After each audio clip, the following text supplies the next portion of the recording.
우리는 지금 계속해서 사도행전 7장에 기록된 스데반의 긴 설교를 살펴보고 있습니다. 어제 본문은 1절부터 16절까지였지요. 어제는 우리가 스데반 설교 가운데 창세기의 말씀을 요약한 것을 함께 살폈고요. 오늘은 이 스데반이 출애굽기의 말씀 전반부를 요약하고 있는 것을 함께 우리가 살펴보겠습니다.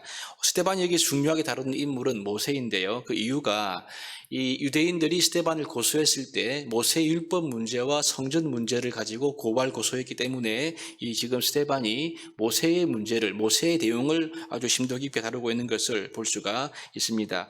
이 창세기의 내용을 요약했던 인물이 이제 스데반은 모세의 출생과 성장 과정과 이 출애굽기 전반의 배경을 설명하고 있는데요. 17절 말씀에서는 이 모세가 태어난 배경을 말씀합니다. 애굽에 내려간 이스라엘 백성들이 하나님의 약속대로 애굽에서 번성하게 되었다. 이것을 분명하게 말씀하고 있지요.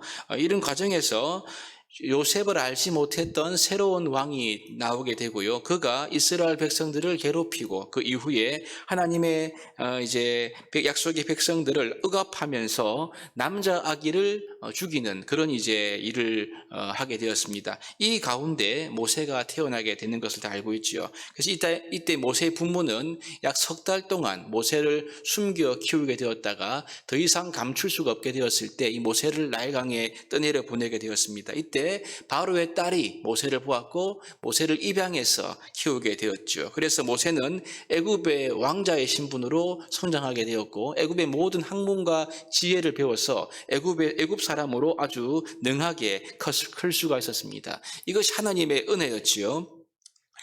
하나님께서 아브라함과 지난 본문에 보았을 때 헷불 언약을 맺었을 때 아브라함의 후손들이 이방 땅의 나그네가 될 것이다 이 말씀하셨지 않습니까? 그 이방 땅이 바로 애굽인 것입니다. 그리고 이방 땅을 하나님께서 심판하겠다. 400년 동안 이들이 종살이할 때 이 땅을 심판하고 난 이후에 이 하나님은 이스라엘 백성들을 출애굽시키고 이제 구원할 건데 이 출애굽을 위한 구원의 도구로 하나님께서 선택한 사람이 바로 이 모세인 것입니다. 그러므로 스데반은 지금 하나님의 말씀대로 아브라함에게 말씀했던 그 말씀대로 모든 역사가 그대로 다 출애굽기에서 성취가 되었다는 것을 말씀하고 있고요.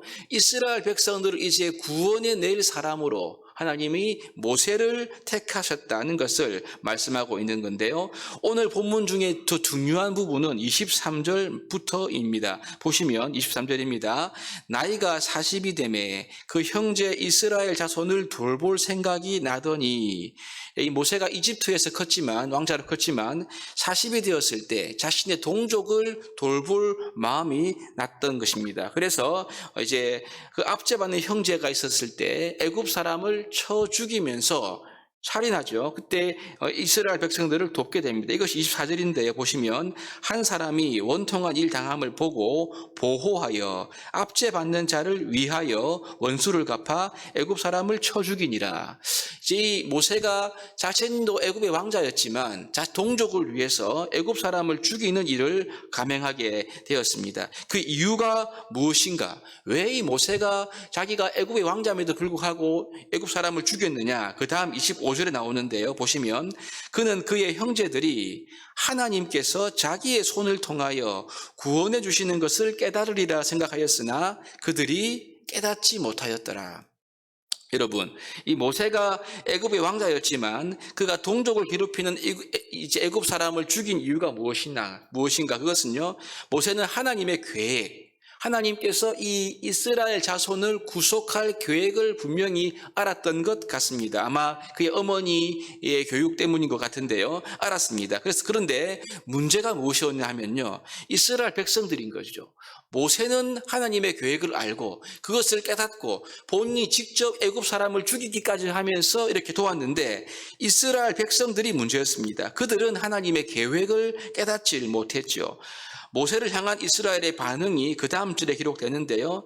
이스라엘 사람들끼리 싸움이 벌어지게 되었습니다. 이번에는요. 모세가 중재하려고 하지요. 그때 그 싸움을 했던 당사자 중 한 명이 모세에게 이렇게 말합니다. 이것이 27절이죠. 27절을 보시면 그 동물을 해치는 사람이 모세를 밀어뜨려 이르되 누가 너를 관리와 재판관으로 우리 위에 세웠느냐. 이것이 이스라엘 백성들이 모세에게 했던 반응입니다. 어제는 애굽 사람을 죽이더니 오늘은 나를 죽이려고 하느냐. 그러면서 이렇게 모세의 죄를 이렇게 부각시켰죠. 이 일 때문에 모세는 미디안으로 도주하게 되었고 거기서 아내를 얻고 두 아들을 낳고 살면서 광야에서 약 40년의 시간을 보내게 되는 거죠. 여러분, 오늘 스데반이 오늘 이 본문의 단락을 설교하면서 그가 강조하려고 했던 것이 과연 무엇일까요? 모세는 하나님께서 자신의 손을 통해서 구원해 주시는 것을 이 형제들이 깨달을 것이라고 여겼는데요. 이스라엘 백성들이 깨닫지 못했다. 이 부분이죠. 결과적으로 모세가 물론 여러분 80세에 부름받지 않습니까? 80세에 이스라엘을 구원하는 그런 사람이 됩니다만은요. 지금 당시 40세에는 물론 부족함이 있겠지요. 하지만 오늘 이 스데반이 강조하고 있는 포인트는 이스라엘 백성들이 모세를 거절했다는 데 있습니다. 이것은 이후 스데반의 설교에서도 매우 강하게 부각되고 있지요. 35절에도 나오고 있고요. 나중에 이스라엘 백성들이 금송아지를 만든 사건도 모세를 거절하고 복종하지 않은 것이다. 이런 맥락에서 똑같이 이야기를 하면서 자신들을 구원하기 위해 보내었던 모세를 이스라엘 백성들이 계속해서 거절하고 받아들이지 않았다는 것을 강조하고 있는 것이죠. 이것은 지금 유대인들도 마찬가지다는 것을 말하고 있는 것입니다. 그래서 마지막에 스데반이 결론에서 말할 때요. 이런 모습이 조상의 모습이 바로 지금 너희들, 즉 지금 자기를 고수하는 유대인들, 예수님을 못 박은 유대인들에게 바로 적용해서 이야기를 했을 때 그들이 분해에 못 이겨서 스데반을 돌로 쳐서 죽이게 되는 것이지요. 사랑하는 여러분, 우리가 오늘 살핀 이 출애굽 역사를 보시면요. 이스라엘에게 구원의 자격이 있습니까? 전혀 없습니다. 그들은 지속적으로 예수님을 거절하는 자리에 있었거든요.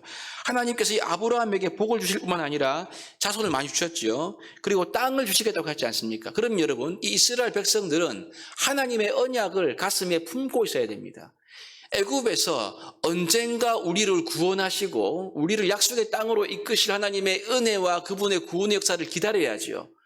마치 메시아를 기다리듯 모세를 통한 하나님의 은혜를 기다려야죠. 그런데 그들은 그 말씀을 따르지 않고 그 말씀을 가장 소중한 가치로 여기지 않고 그들의 목적으로 삼지 않았던 것입니다. 여러분, 하나님의 말씀들이 그들의 마음에 안 두니까요. 애굽의 압제로부터 구원할 이 모세를 계속적으로 거절하는 자리에 이들이 서게 된 거죠. 그럼에도 불구하고 하나님은 구원의 은혜를 계속 부어주십니다. 그들이 거절했던 바로 그 모세를 다시 부름을 통해서 이스라엘의 출애굽의 위대한 역사를 다시 한번 이룰 수 있도록 하나님이 인도하신 거죠. 여러분, 마찬가지로 이 스데반이 이 설교의 행간에서 말하고 싶어 하는 것이 이것입니다. 유대인들이 거절했던 예수 그리스도, 유대인들이 십자가에 못 박았던 예수 그리스도를 하나님께서 바로 주와 그리스도가 되게 하셨다는 것이죠. 그래서 그 예수님을 통하여 영적인 출애굽, 우리의 구원의 은혜가 완성되었다. 이것을 지금 이 스데반이 출애굽의 이 맥락을 통해서 유대인들에게 하고 싶었던 메시지가 아니었을까요? 아무런 자격과 가치가 없던 유대인들, 나아가 아무런 자격이 없는 우리들도요, 하나님은 그분의 언약의 신실함으로 인해서 우리를 찾아오시고 우리를 구원하심으로써 우리의 영원하신 하나님 아버지가 되신 것입니다. 여러분, 우리들도 이스라엘들처럼 항상 주님을 거절하는 자리에 있지 않습니까? 하지만 여러분, 그런 우리를 하나님이 버리지 아니하시고 우리를 은혜로, 성령의 은혜로, 말씀의 은혜로 찾아오셔서 우리를 그리스도 예수를 믿는 믿음을 허락해 주시고 그 믿음으로 말미암아 하나님과의 관계를 회복하게 하시고 구원의 은총을 누리도록 하신 것이지요. 이것이 바로 놀라운 은혜가 아닐 수 없는 것입니다. 모든 사람이 다 거절하고 믿지 않은 예수님을 오늘날 저와 여러분들이 주와 그리스도로 믿고 그분을 사랑하고 이제 그분으로 인한 은혜를 받고 나아가 그분을 닮기를 원하는 그런 마음을 가진 것이 아니겠습니까? 하나님의 말씀과 그분의 아들 예수 그리스도를 거절하는 자리에 있습니까? 아니면 하나님의 아들 예수님을 믿는 자리에 서 있습니까? 기억하십시오. 우린 주님의 놀라운 은혜를 받은 자들입니다. 그러므로 이제는요, 하나님의 아들 그리스도 예수를 우리가 믿는 자리에 서야 하고, 하나님의 말씀을 거절하는 것이 아니라 믿는 자리에 서서 그분을 지속적으로 사랑하고 신뢰하고 따르는 그런 삶을 오늘 이 스데반처럼 살아가야 하는 것이지요. 그리할 때 하나님의 영광이, 하나님의 구원의 은총이 우리의 삶 가운데 흘러넘치는 역사가 있게 될 것입니다. 하나님의 은혜를 부끄러워하거나 거절하는 것이 아니라 그 은혜를 마음에 받아들이고 한 걸음 한 걸음 그분을 따라가시는 저와 여러분 될 수 있기를 주님의 이름으로 축복합니다.